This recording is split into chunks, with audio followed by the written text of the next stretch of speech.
Episode 752. I've finished reading that document of yours. Yi Shu hadn't logged into the game at all these past 2 days. He'd spent the entire time studying Wei Chen's document. So, pretty impressive, right? On QQ, Wei Chen replied. Not bad.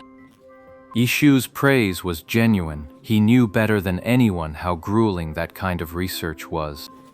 Wei Chen was hunting for quests. He scoured forums and pieced together rumors from every corner, collecting a mountain of quests that randomly rewarded skill books. Then he worked through them one by one, searching for the hidden rewards that granted those skill books.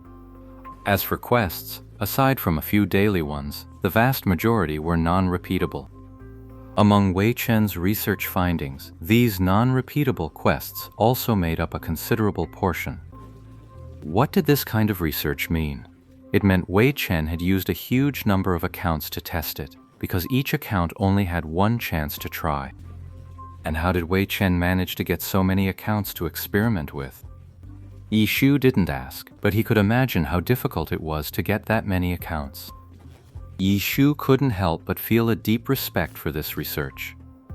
Just for our team to use. Don't let it leak out. Wei Chen gave the warning with careful emphasis. Of course. Come, take a look at what I've scored over the past couple of days. Wei Chen, as he spoke, started showing off screenshots in QQ, one after another, all of them glory equipment.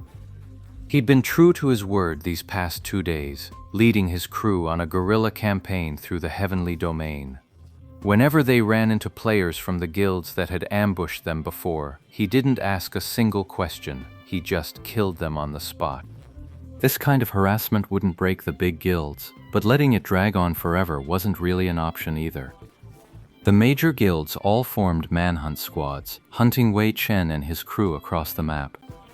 Wei Chen, brimming with enthusiasm, led his crew in a game of cat and mouse, constantly making the ultimate sacrifice, while steadily filling his backpack. After 2 days, all 20 of them had stats glowing a bloody red, their experience points deep in the negatives. They'd lost count of how many times they'd died. All they cared about was counting up the new gear that had dropped today. With each death, their strength waned, making the relentless slaughter harder and harder. Still, they kept at it, dogging the major guild's players relentlessly until the guilds were thoroughly sick of them. But with past disasters fresh in mind, they didn't dare put out a bounty. These guys are with Lord Grimm. What if we put a bounty on them and they just kill themselves to claim it? All right, save some strength and help me get out of here. Yi Shu said, and over the past couple of days, the major guilds had been having nothing but trouble. Not only had they failed to kill any bosses, but now someone had grabbed them by the tail over that forum post, and on top of that, a squad was causing them daily headaches. They had organized a group of people, but when they actually set up a round-the-clock watch at the exact spot where Lord Grimm had logged off, they discovered that Lord Grimm hadn't logged back on for several days. But this time, they were dead set on going toe-to-toe with Yi Shu. After all, with so many of them, they could rotate shifts more frequently without anyone getting worn out. Offering a hefty bounty for killing Lord Grimm kept the guild players plenty motivated. All right, that's about right. While these accounts still have some bite, let's get him out quick. If the new account's going undercover, we can't have it exposed. Wei Chen replied as well. Yeah, I'll make a character and come help out. Yi Shu said, borrowing chasing haze from Chen Guo. He logged into the game and headed straight for the spot in Poison Fang Swamp where Lord Grimm had logged off that day. 8 guilds had gathered on the outer perimeter of Venom Fang Swamp, the same 8 that had backed Lai Tai before. Though the initial ambush was the work of just 5 guilds, they later invited the other 3 to join them in lying in wait. Blue Brook Guild and Samsara had both just been shaken down by Yi Shu, so they agreed without hesitation. As for the Jia dynasty, well, the reason went without saying. 8 guilds each arranged rotating shifts to guard this area. The method was crude, but it was better than nothing.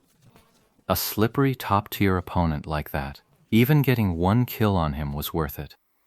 The 8 major guilds had only wanted to kill him once to blow off steam, but who would have guessed he wouldn't log in for 2 days, leaving them hanging here? If Lord Grimm never came back online, that would be the best news ever. But think about it. Could he really stay offline forever? Of course not. This guy hasn't logged in. He's not plotting some terrible scheme, is he? Thinking back to the guy on the forums who had them by the short hairs, the major guilds were absolutely fuming, dead certain that Lord Grimm staying offline meant he was up to exactly that. For a moment, they couldn't tell whether it was better for Lord Grimm to be online or not. As for the forums, they hurried to explain that the arrangements in Venomfang Swamp hadn't been withdrawn either. As for the bounty on Lord Grimm, the big guilds had already posted it internally ages ago. They never took it down. Wasn't it just a while ago that Wei Chen put on a little entertainment event as a member of Blue Brook Guild? In short, the major guild's deployment this time was anything but serious. It wasn't a carefully laid plan. It was more like a desperate, cornered scramble. But regardless, since the higher-ups hadn't issued any revised orders, the guild members just followed the routine and rotated in daily. Each of the 8 guilds sent 1 team every time. That made 80 in total, so they just formed a raid. Every day the new rotation would join the raid first, then stand around doing nothing. The theme hadn't changed at all. The only thing that stayed fresh was the personnel, since each guild had more than enough hands to spare. You could rotate through shifts for days without seeing the same face twice. The one constant was that Lord Grimm still hadn't logged in. At that moment, a squad of players from Misty Rain arrived and began the handover with the guild's previous shift. The 8 major guilds had staggered their timings to avoid chaos from everyone swapping at once. Coming? Ah, here. Has Lord Grimm arrived? He hasn't come. This was the most common exchange between players during shift handoffs. Once the conversation ended, the new arrivals left the group and went their separate ways. Little did they know, 20 players were already lurking in the shadows, watching everything unfold.